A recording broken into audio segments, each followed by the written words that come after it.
Till yesterday, we discussed how the basic structure of the Constitution, namely the sovereign democratic republic,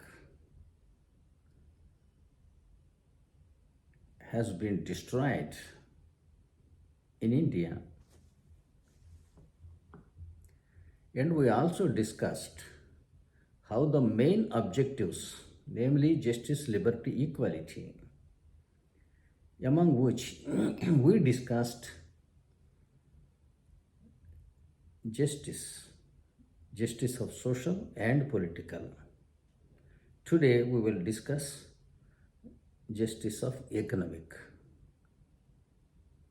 or you may call it economic justice. Before listening to me, before I say anything, please judge with your heart whether there is economic justice in India.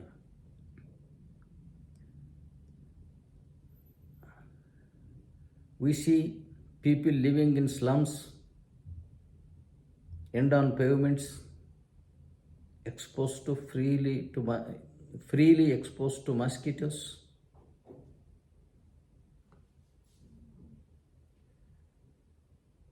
Sleeping with hunger. They are stricken with poverty, hunger, lack of Medicare and education. They have neither proper housing.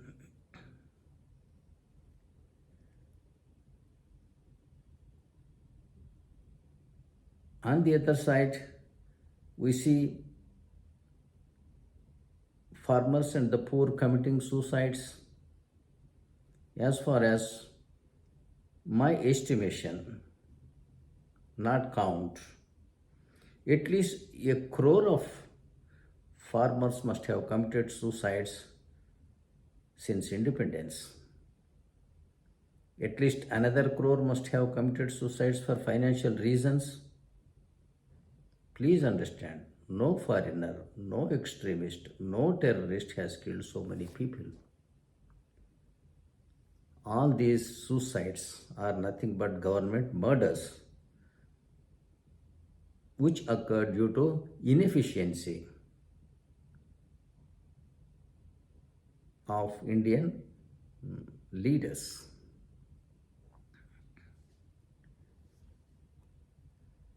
Governments must accept responsibility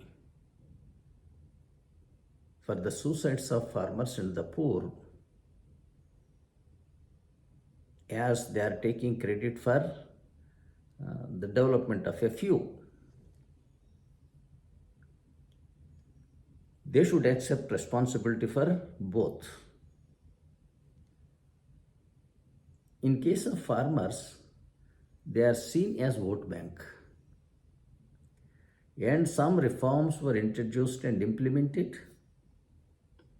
I don't call them reforms. They are crooked political tactics. Somebody came and, in Telugu states, came and offered electricity at the rate of 50 rupees per HP per month. Somebody promised free power to farming community. Someone else promised Raitu Bandhu at the rate of 5,000 rupees per acre. This way, they have offered minimum support price, etc. But the basic problem remained elsewhere. Otherwise, the suicides of farmers would have not continued. They must understand, despite they doing all these reforms or whatever you say, freebies for the purpose of elections, yet suicides of farmers are continuing unabated. Thus, we should understand that the problem lies elsewhere. I have a full answer for that, I am sure. I will be discussing that in a separate video. It deserves to be treated in a separate video.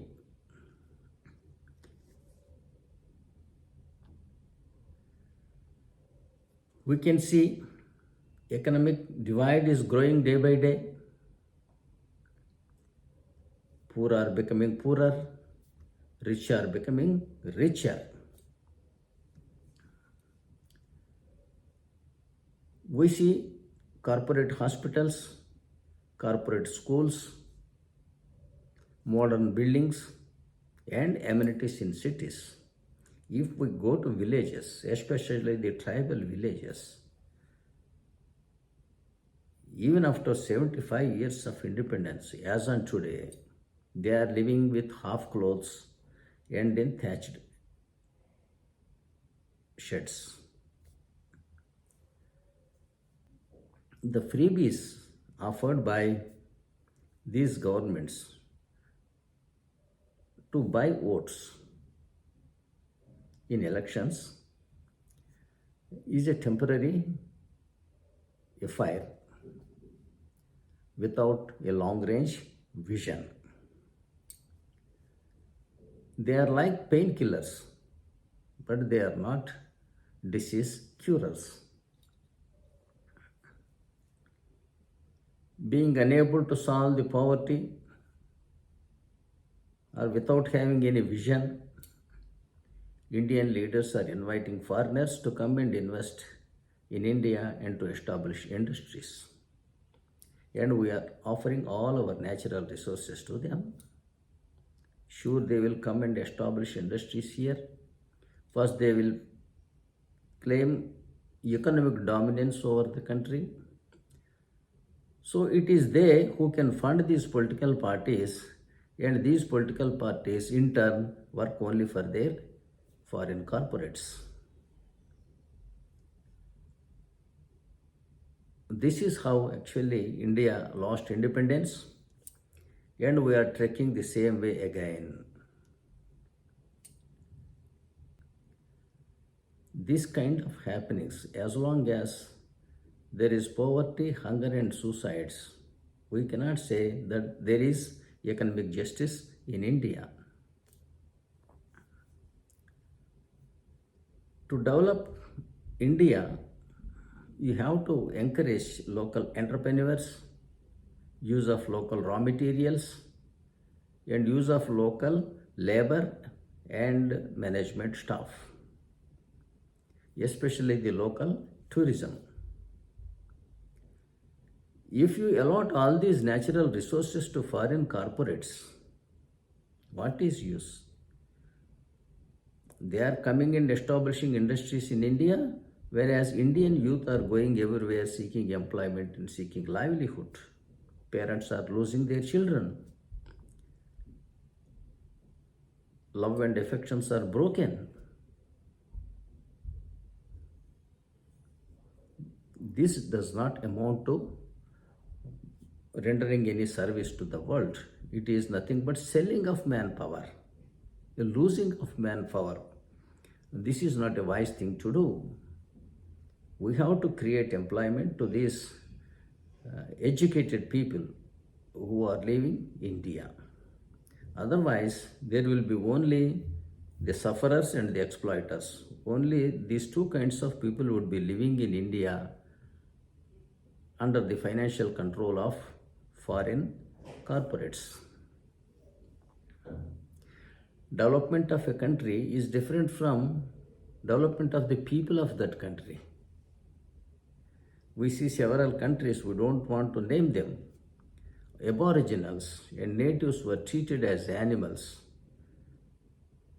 and kept secluded, and the occupiers have developed the country. The country is developed, but where are the aboriginals? The same way is happening in India. You can see India has the best resources in the world. You have numerous rivers, fertile lands, minerals, hill stations, seashores, and places which can be worth religious tourism for the entire world. There are monuments of all religions in India.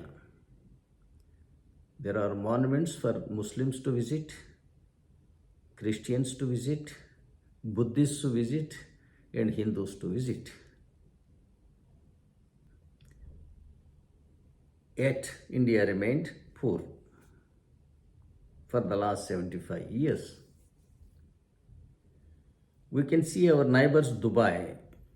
They do not have anything except sand and honesty, of course, which we lack.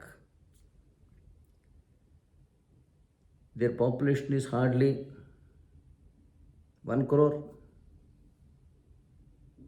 Without any natural resources, Dubai is one of the developed countries. Having all the resources, India remained still a developing country. You can also see Singapore.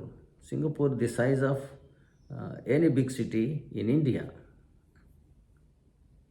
That is supposed to be the most developed country in the world. The only reason, if we understand between the developed nations and India, only we are lacking in two things.